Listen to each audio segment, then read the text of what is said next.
Terdakwa Ricky Rizal dan Kuat Ma'ruf diperiksa di sidang lanjutan perkara pembunuhan berencana Yosua Huta Barat. Ricky Rizal dan Kuat Ma'ruf diperiksa bergantian. Terdakwa pertama yang diperiksa adalah Ricky Rizal, kemudian dilanjutkan dengan Kuat Ma'ruf.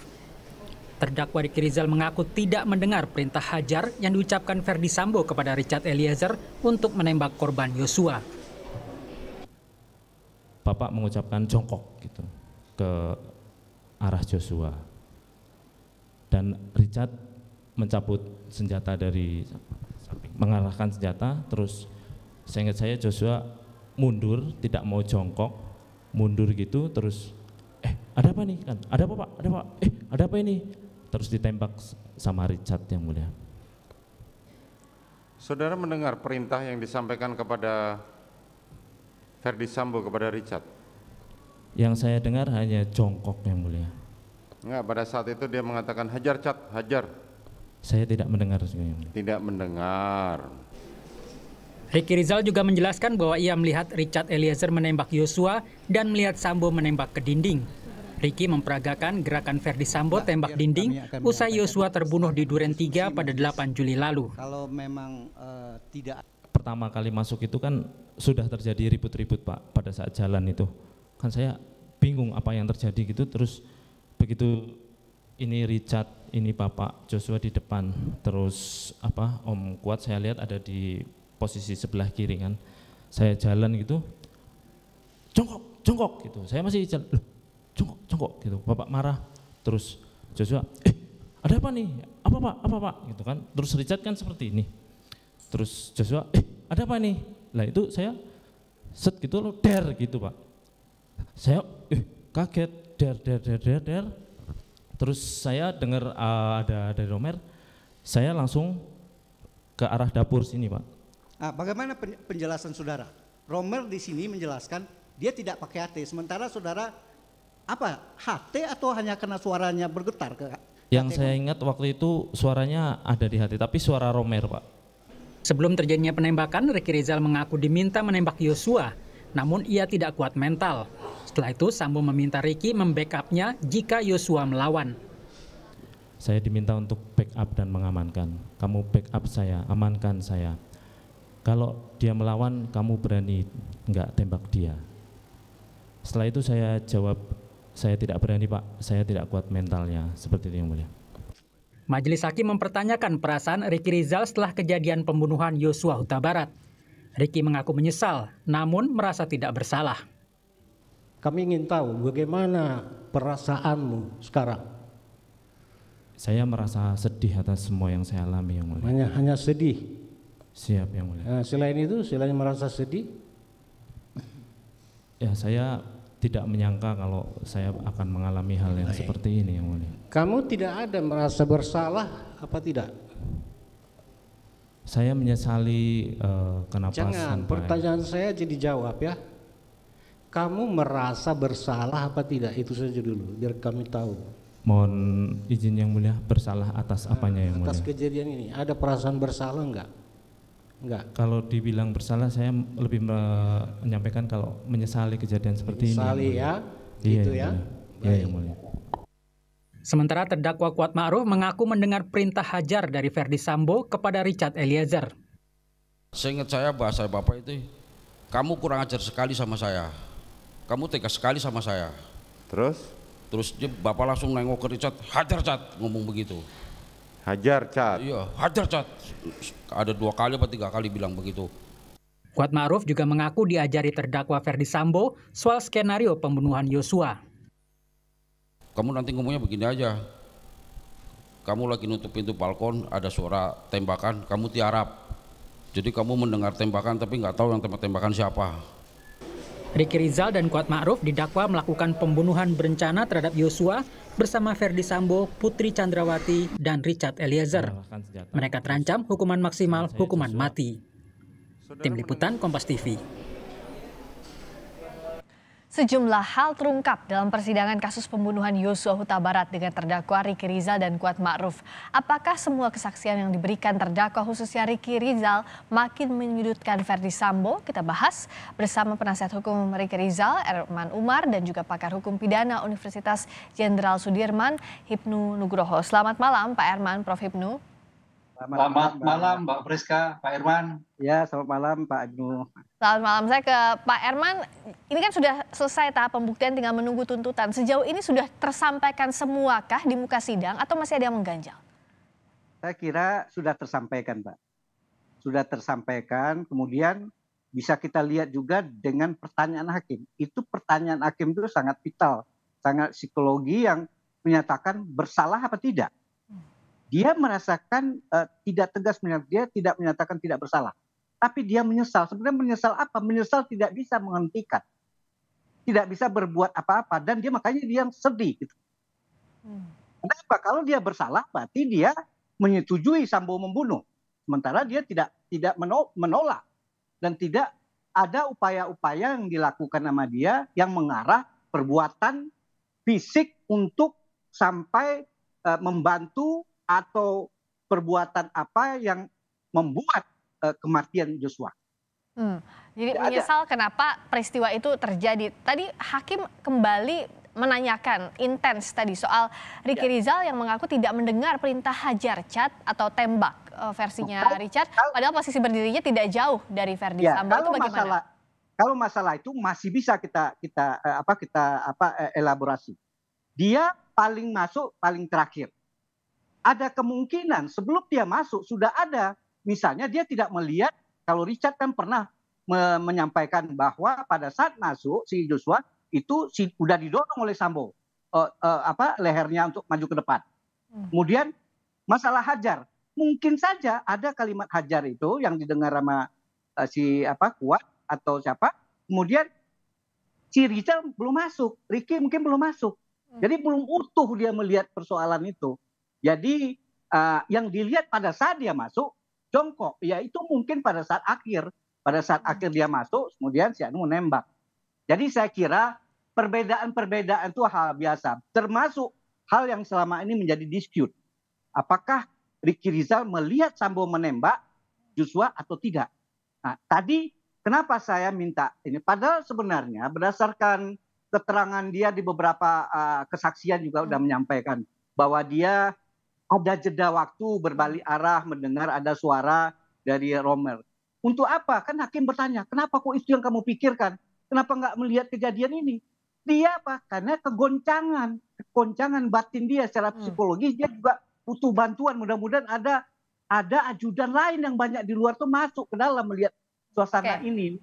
Oke. Gitu. Saya ke Prof. Hipnu dulu. Kalau dari keterangan Ricky sejauh ini ataupun hakim yang mencecar Ricky soal tadi apakah melihat Sambo menembak atau tidak, juga soal apakah tidak mendengar perintah dari Sambo begitu, apakah ada keraguan hakim di sana atau upaya untuk hakim mengcross-check keterangan dari Ricky Rizal dengan terdakwa lain ya, Prof?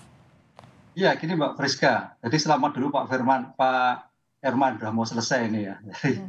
Jadi gini, setelah melihat hakim pada suatu TKP, ada suatu kepercayaan pada hakim untuk melihat suatu keterangan. Keterangan dari masing-masing terdakwa. Karena apa? Suatu keterangan dalam suatu pembuktian itu asasnya adalah beyond reasonable doubt. Ada suatu logika, ada suatu kejelasan. Nah di sini keterangan-keterangan terdakwa yang disampaikan itu tampaknya ada yang jelas, ada yang kurang jelas kan. Kurang jelas itu adanya seperti ada yang masih ditutupi karena relasi kuasa. Tapi hampir 70% saya melihatnya sebagai bentuk kejelasan dari suatu perbuatan yang dilakukan. Karena seperti Kuat, R itu akhirnya terbuka semua apa yang terjadi. Sehingga perdebatan yang disampaikan oleh majelis itu meyakinkan. Misalkan tentang rumah kan tidak terlalu luas. Kan mesti lihat dong kan gitu. Jelas kan. Jadi tidak ada keraguan. Oleh karena itu sebagai konsep beyond reasonable doubt, sebagai keterangan terdakwa hari ini saya kira memberikan suatu kejelasan mana yang bohong, mana yang perlu diklarifikasi, dan mana yang betul-betul logika di dalam suatu pembuktian ini. Jadi semakin Oke. Kalau Ricky yang bilang bahwa tak kuat mental untuk menembak Yosua, itu bisa jadi unsur meringankan atau tidak serta-merta, Prof. Hipnu? Kalau kita melihat itu bisa jadi Mbak, karena itu kan berdasarkan hasil keterangan psikologi forensik kan juga melihatnya ada suatu kelabil.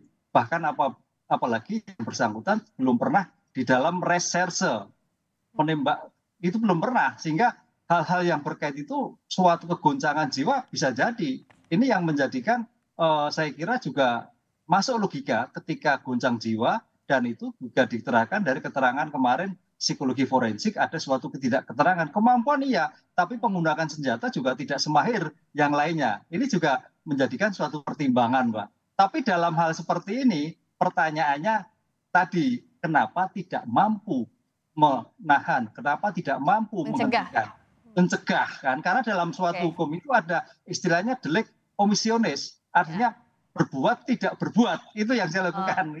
Oke, kita akan bahas soal ini. Ke Pak Herman dulu, penegasan. Saat Ricky bilang tidak melihat Sambo menembak, tidak mendengar apa yang dikatakan Sambo sebelum ada penembakan terhadap Yosua, bisakah dipastikan ini tidak ada upaya untuk melindungi Sambo dari pernyataan ini? Tidak ada. Kalau itu sih tidak ada. Karena dia pun melihat Sambo maju ke depan pun dia ucapkan gitu. Jadi tidak ada sedikit pun untuk menutup-nutupin gitu. Jadi memang karena ada, kan sudah diperagakan tadi. Dia sempat berbalik arah.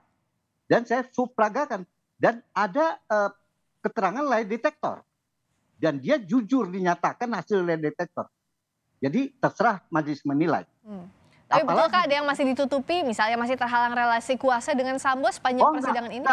Tidak ada. Kalau menurut saya tidak ada. Saya udah minta dia, makanya awalnya saya minta ajukan LPSK. Saya udah konsep. Terakhir dia bilang karena dia sudah menyatakan sesuatu yang tidak ada, yang tidak ada lagi, yang tidak dia tutup, makanya dia bilang tidak memerlukan saya menyampaikan LPSK. Kalau Prof. Hipnu lihatnya tadi, bagaimana Ricky ini potensinya mendapatkan keringanan atau bahkan lepas dari hukuman? Karena kalau kita lihat hakim ini masih mencecar, apakah masih men-challenge Ricky begitu? Apakah masih ada yang ditutupi atau tidak, meskipun dikatakan Ricky maupun Pak Herman tadi tidak ada yang ditutupi begitu. Dan delik berbuat tidak berbuat tadi bagaimana penerapannya biasanya, Prof. Hipnu? Iya, ini Mbak, makanya ini yang menarik bahwa kliennya Pak Herman itu sudah jelas dan di awal sudah adanya suatu penolakan untuk melakukan suatu penembakan kan gitu. Oleh karena itu pertanyaannya sejauh mana peran? Karena dalam suatu penyertaan ini peran itu sangat penting. Perdebatan ahli kemarin adalah bagaimana mempunyai kehendak yang sama. Dalam berbagai jurisprudensi yang saya baca, kehendak yang sama itu tidak mungkin. Kehendak yang sama itu apabila satu level, satu relasi kuasa yang sama. Sedangkan sini adalah ada suatu relasi kuasa yang tidak seimbang, itu Mbak. Oleh karena itu peran yang terjadi mungkin R itu perannya ya kalau dihitung mungkin 40% lah gitu, atau bukan 30%. Karena ketidakmampuan mencegah tadi, kan itu Mbak. Disinilah saya kira tetap mau kena, tapi hukumannya ringan. Kalau bebas saya kira nggak mungkin, apalagi lepas. Apalagi ada di lokasi itu, ada di lokasi tindak pidana dan mengetahui akan adanya tindak pidana begitu ya Prof? Iya, apalagi seperti itu. Kemarin hakim sudah melihat dalam suatu TKP, rumahnya tidak besar, hallnya juga, ruang tamunya juga tidak besar. Sehingga secara logika tahulah seperti kan, apalagi sebagai penegak hukum, insting suatu peristiwa pidana itu harus paham. Ini yang saya kira menjadi titik lemah dari kliennya Pak Herman, tapi ketidakmampuan mencegah itu yang menjadikan titik poin. Tapi kebersamaan terkait dengan pengungkapan bagus, sudah memberikan keterangan. Ketidakmampuan mencegah sebagai delik omissionis itu menjadikan suatu titik lemah bagi kliennya Pak Herman. Kalau posisi Ricky Rizal dengan Kuat Ma'ruf, ini apakah bisa disamakan untuk delik komisionis tadi, Prof. Hipnu? Ya, Kuat Ma'ruf lebih menarik lagi karena ketidakmampuan itu juga ternyata dari intelijensia. Itu saya kira suatu keluguan dari Kuat Ma'ruf muncul hari ini. Yang kemarin kita melihat adanya suatu dugaan untuk melindungi, saya kira Kuat Ma'ruf juga sama. Hal yang meringankan cukup besar gitu. Karena apa yang disampaikan sampai tadi ketawa-ketawa karena lucuannya dia ketika menghadapi suatu peristiwa. Bedakan antara Kuat Ma'ruf dan Ricky. Kalau Ricky itu sebagai penegak hukum harus punya insting sebagai penegak hukum, Kuat Ma'ruf enggak. Ini saya kira kalau melihat timbangan suatu nilai yang paling ringan adalah Kuat Ma'ruf, Pak Presiden. Karena Ricky Rizal ini sebagai penegak hukum, tanggapannya Pak Herman? Baik, saya nggak sependapat dengan masalah omission dan commission. Saya berpendapat kalau omission commission itu adalah dalam peradilan militer. Seseorang atasan yang tidak bisa mencegah bawahan. Ini sangat jauh jaraknya. Apalagi dengan kondisi yang dilihat Sambo yang marah. Oleh karena itu saya tidak sependapat. Dan lagi kita harus lihat pasalnya 338, 53, 40 itu harus aktif. Kita lihat dari Susilo atau dari buku-buku doktrin-doktrin. Kalau perbuatan mediator itu perbuatan untuk dia harus aktif. Dia bukan berarti dia tidak dia berharap ada yang mungkin dia mempunyai kemungkinan juga dengan adanya ajudan-ajudan lain mudah-mudahan nggak terjadi ini. Makanya dia berharap, dia sedih kejadian ini. Jadi kalau menurut saya tidak tepat, tidak sependapat kalau dinyatakan atau kalau yang dia anggap mungkin ada pasal-pasal pidana tapi nggak berhubungan dengan 338 sama 340. Ada pasal-pasal pidana yang orang tidak berbuat, tidak menyusukan anak sampai mati. Itu kan dia tidak berbuat.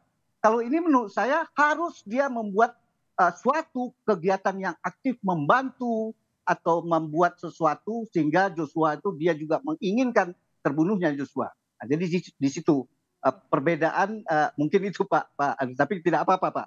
Jadi saya punya prinsip seperti itu Pak. Jadi berbeda secara moral, dia punya kewajiban moral. Tapi ya itu secara psikologis nggak sanggup. Tapi itu bukan pidana, bukan tuh bagian dari unsur. Kalau dari Prof. Hipnu ya meskipun berbeda pandangan, tapi soal penyertaan pidana bagaimana bisa memandangnya dari sisi keilmuan? Betul, makanya dalam suatu penyertaan ini kalau dikatakan sebagai kehendak sama agak sulit. Karena memang subjeknya hukumnya pun berbeda, keinginannya berbeda. Jadi kalau makanya dalam seperti ini peran yang saya baca berbagai jurisprudensi, masing-masing peran itu pasti terlibat. Cuman bobot yang kita lihat pertimbangan dari peran-peran yang terjadi penyertaan tersebut. Oleh karena itu tadi sudah terlihat pertanyaan hakim, apa yang dilakukan? Ketidakmampuan mencegah. Dan itu, apalagi sebagai penegak hukum, ada konsep delik omisionis. Apakah itu bisa diterapkan? Ketidakmampuan cegah. Nah itu nanti ranah daripada hakim, karena konsep itu ada. Karena nggak mungkin bebas nggak mengerti itu nggak mungkin gitu loh Mbak. Ini makanya coba dari berbagai konsep-konsep teori itu disampaikan di dalam suatu pembuktian nanti. Oke, dan ini masih rangkaian proses pembuktiannya, sudah ada ahli, saksi, sekarang gilirannya jaksa penuntut umum yang nanti akan membacakan tuntutannya Senin, betul ya Pak Herman ya? Pak Herman? Iya, Senin Mbak. Senin ya? Tuntutan jaksa, oke. Dan kalau dari Pak Herman terakhir, bagaimana prediksi sejauh ini, apakah keringanan hukuman bisa berpotensi diperoleh Ricky dari proses pembuktian yang sudah berjalan? Kalau saya sih, ya maunya saya hakim mau jaksa sependapat dengan saya. Iya kan? Untuk kalau harapannya penasihat hukum begitu ya dari sisi. Jadi begini Mbak, kalau sependapat dengan saya, jaksa agung pun saya minta dia harus berani demi keadilan menuntut bebas. Karena bukan tidak mungkin penuntut umum itu tidak harus selalu menuntut. Kalau dalam fakta persidangan ditemukan suatu hal yang nggak kuat, dia harus juga menuntut bebas.